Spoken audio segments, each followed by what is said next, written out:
Bonjour à tous et bienvenue sur Olympfit, c'est Alex, préparateur physique et diététicien. Comme d'habitude, je reviens vers vous. Aujourd'hui, nous allons parler de la progression en musculation, un sujet très intéressant. Donc, comment progresser? Faut-il rajouter plus de poids, plus de répétitions, plus de séries, plus de temps ou moins de temps de repos, etc. Vous savez qu'il y a beaucoup de variables sur lesquelles on peut agir.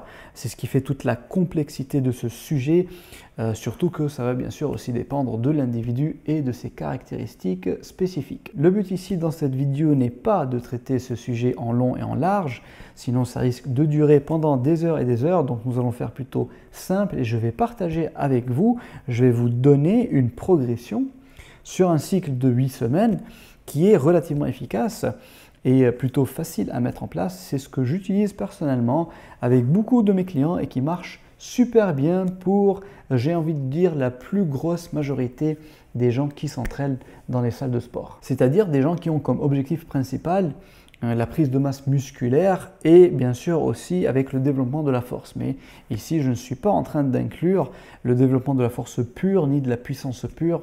Donc, je ne parle pas des haltérophiles ou de la force athlétique, bien évidemment. Je précise aussi que cette progression, cette périodisation sur 8 semaines que nous allons voir aujourd'hui ensemble fonctionne bien pour la plupart des niveaux. Alors, pour les débutants qui ont déjà touché un peu à la musculation, ce n'est peut-être pas la meilleure chose à faire, mais ça peut marcher, d'accord? En tout cas, ça ne fait pas de mal, mais c'est une méthode qui marche surtout pour les gens qui ont déjà de l'expérience en musculation, qui ont déjà plusieurs années de pratique, donc qui ont un niveau intermédiaire ou un niveau avancé. Un petit mot pour ceux qui me regardent pour la première fois sur la chaîne Olympfit. Mon objectif est de vous transmettre mes connaissances, donc dans le domaine de la préparation physique et de la diététique, avec une approche scientifique de l'entraînement et biomécanique du mouvement, donc beaucoup de vidéos autour de la musculation et des vidéos aussi autour de la nutrition et l'alimentation du sportif. Donc si ce sont des choses qui vous intéressent, bien sûr, je vous invite à vous abonner. Vous savez probablement que l'un des facteurs les plus importants de l'entraînement, c'est la surcharge progressive. Et surcharge progressive ne veut pas uniquement dire plus de poids, ça veut être une surcharge sous différentes formes et dans le cadre de cette vidéo, nous allons parler de 4 facteurs principaux qui peuvent induire une surcharge progressive. Premièrement, on a bien sûr le nombre de répétitions. Si on fait plus de répétitions, même si le poids ne change pas, c'est une forme de progression. Ensuite, nous avons bien sûr le poids en lui-même. Si on prend plus lourd, c'est qu'on progresse. On a aussi le nombre de séries. Si on fait plus de séries, on augmente le volume d'entraînement et c'est aussi une forme de surcharge progressive. L'intensité, donc le quatrième facteur, ici je ne parle pas de l'intensité sous forme d'un pourcentage de la RM, de la répétition maximale, donc pas de par exemple 70% de la RM ou 80% de la RM, je ne parle pas de ça, mais je parle plutôt de l'intensité subjective, c'est-à-dire du niveau de difficulté de chaque série par rapport à la proximité de l'échec musculaire. C'est ce qui est souvent connu sous les acronymes RPE ou RIR. Donc RPE, ça veut dire en anglais Rate of Perceived Exertion. Donc si je traduis littéralement, ça donne le niveau d'effort perçu. Et RIR, ça veut dire en anglais Repetition in Reserve. Et ici, si je traduis, ça donne les répétitions en réserve. Et c'est-à-dire tout simplement le nombre de répétitions qu'il me reste en réserve avant d'arriver à l'échec musculaire. Par exemple, si je fais une série de 8 répétitions avec une charge équivalente à mon 10 RM, c'est-à-dire si j'arrête chaque série à 8 répétitions alors que j'aurais pu faire 10, dans ce cas, je suis en train de faire une série avec une intensité de RIR égale à 2, puisque je suis en train de garder 2 répétitions en réserve. En suivant cette même logique, si je fais une série de 7 répétitions avec une charge de 10 RM, je suis en train de faire une série avec une intensité de RIR égale à 3 puisque j'ai laissé 3 répétitions en réserve. Donc vous voyez, c'est un outil très simple qui me permet d'évaluer et de suivre l'intensité de chaque série. Et nous allons utiliser ce fameux RIR pour programmer ou périodiser la surcharge progressive et donc s'appuyer sur le RIR pour déterminer le nombre de répétitions et le poids ou la charge d'entraînement que nous allons utiliser. Ceci bien sûr sous-entend que vous savez reconnaître à quel RIR vous êtes en train de faire vos séries. Alors ce n'est pas du tout quelque chose qui est inné, ce n'est pas quelque chose qui est facile non plus. Il faut de la pratique pour affiner, devenir précis dans vos ressentis et pour bien réussir à déterminer le RIR. Donc ici, je vous présente une échelle sur laquelle vous allez pouvoir revenir et qui va vous aider et vous guider au début si vous n'êtes pas familier avec le RIR. Le RPE fonctionne exactement de la même façon, mais avec une échelle qui est inversée. Donc je ne vais pas plus m'attarder là-dessus. Ici, pour cette vidéo et pour la progression que je vais vous présenter, nous allons utiliser le RIR. Mais sachez que vous pouvez très bien aussi utiliser le RPE, c'est exactement le même principe. Alors pour la suite de cette vidéo, nous allons prendre un cas pratique. Ça va être beaucoup plus simple pour moi d'illustrer cette méthode de progression et ça va être aussi beaucoup plus facile à comprendre. Donc prenons un exemple très simple, quelqu'un qui fait 4 séries et pour chaque série, il fait entre 7 à 10 répétitions. Alors vous savez peut-être déjà que pour stimuler au mieux l'hypertrophie, il faut avoir un volume d'entraînement égal à entre 7 à 20 séries par groupe musculaire par semaine. D'accord? Donc ici, on suppose que cette personne s'entraîne 3 fois par semaine en full body et à chaque fois, elle fait 4 séries par groupe musculaire, donc 3 fois 4. On est à 12, on est bien dans notre fourchette entre 7 à 20. Je ne vais pas plus parler des séries dans cette vidéo, ce n'est pas du tout le but. Ce sera peut-être un sujet qu'on verra plus tard. Concernant les répétitions, vous savez aussi que la fourchette idéale, la plus pratique pour l'hypertrophie, se situe très grossièrement entre 6 à 15 répétitions. Et donc pour notre exemple, nous allons prendre la fourchette entre 7 à 10 répétitions. Alors vous allez voir que cette méthode de progression va être rythmée, encore une fois, comme on l'a déjà vu ensemble, par ce fameux RIR. Pour stimuler au mieux l'hypertrophie, encore une fois, on sait que chaque série doit être suffisamment difficile. C'est-à-dire que l'intensité de chaque série doit être proche de l'échec musculaire sans pour autant aller jusqu'à l'échec musculaire. En tout cas, pas au début du cycle. Et donc en parlant de cycle, je vais vous présenter une progression sur un cycle de 8 semaines, comme ce que je vous ai déjà dit. Et nous allons commencer par voir ensemble à quoi ceci ressemble en théorie. Et puis, nous allons voir aussi à quoi ceci ressemble en pratique. Et vous allez voir que ce n'est pas exactement la même chose. Donc, nous allons commencer avec le tableau qui s'affiche devant vous. Et ici, pour la première semaine, donc c'est toujours une semaine d'introduction.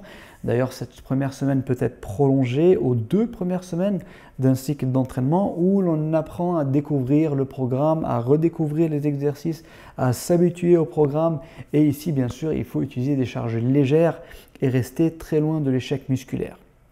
Dans notre exemple, nous commençons ce cycle avec une intensité de 3 RIR, donc 3 répétitions en réserve, et on fera 10 répétitions par série avec une charge équivalente, bien sûr, à notre 13 RM environ.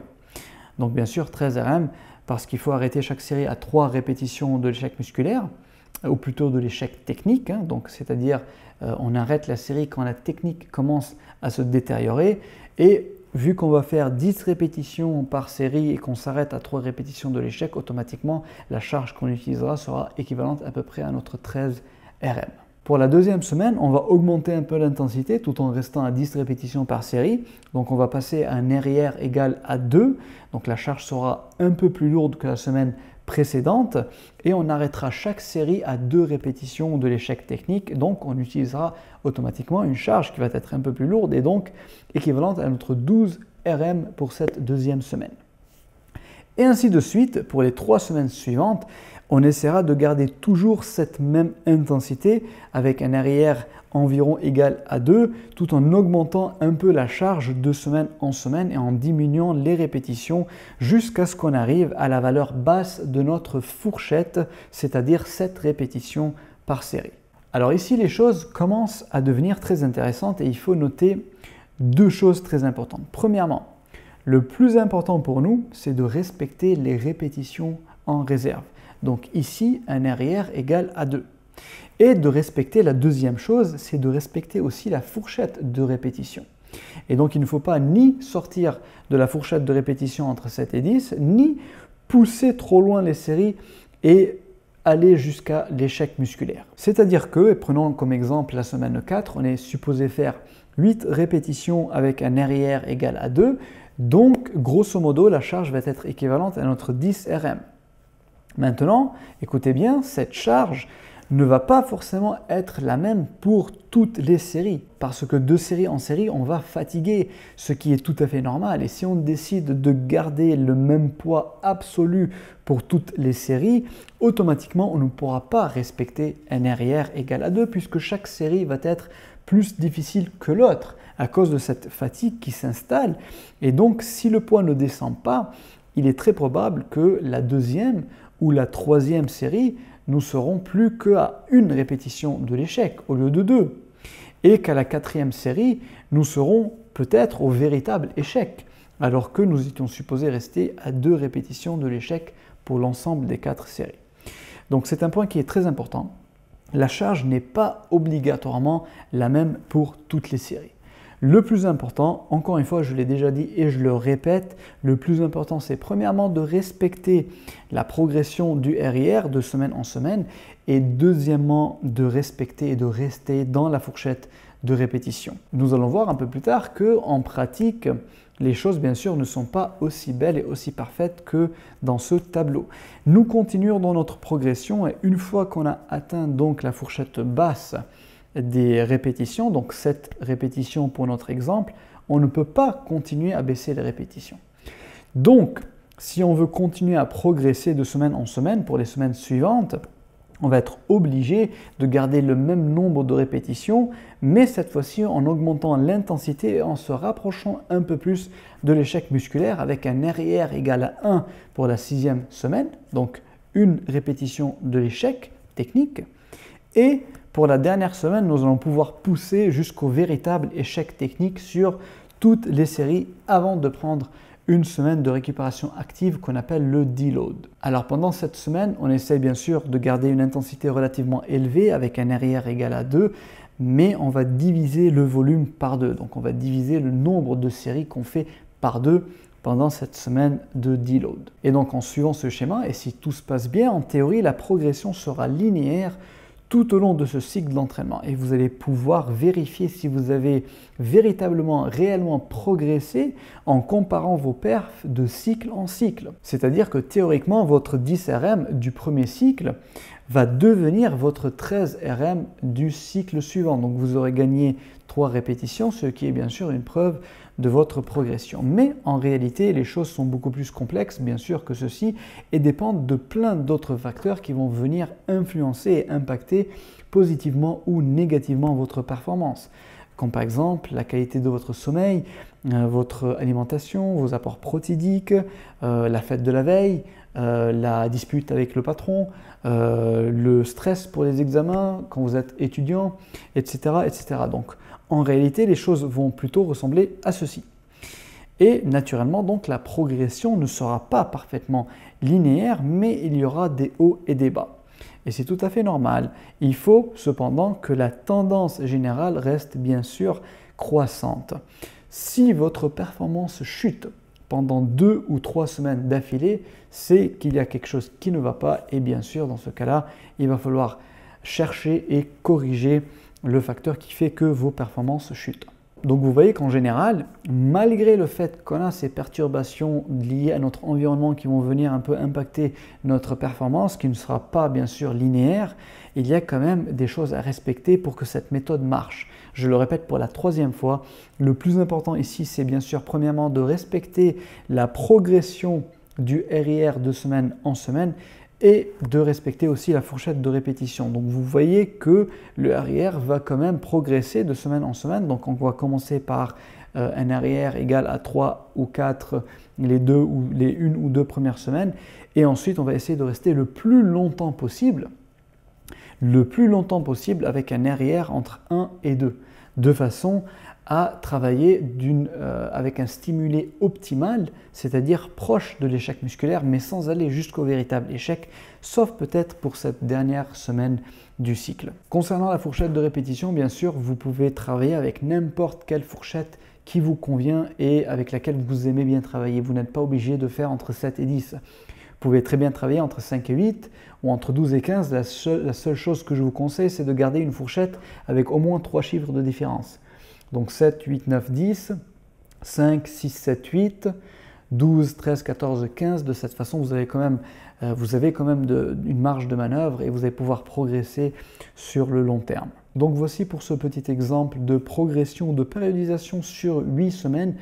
C'est plutôt efficace, c'est simple et efficace. Essayez-le, dites-moi ce que vous en pensez dans les commentaires. Alors bien sûr, d'autres méthodes existent aussi, d'autres subtilités, des choses que peut-être que je n'ai pas dit dans cette vidéo, c'est normal. Je ne peux pas tout dire, elle est déjà assez longue et bien chargée comme ça. Si vous avez des questions ou des suggestions, laissez-les dans les commentaires. Généralement, j'essaye de répondre au plus de gens possible. Aimez et partagez cette vidéo pour aider le plus de gens possible aussi à connaître mon travail sur cette chaîne et à les aider dans leur pratique de la musculation et à m'aider aussi à faire connaître la chaîne Olympfit. Sur ce, je vous dis merci beaucoup et à très bientôt dans une très prochaine vidéo.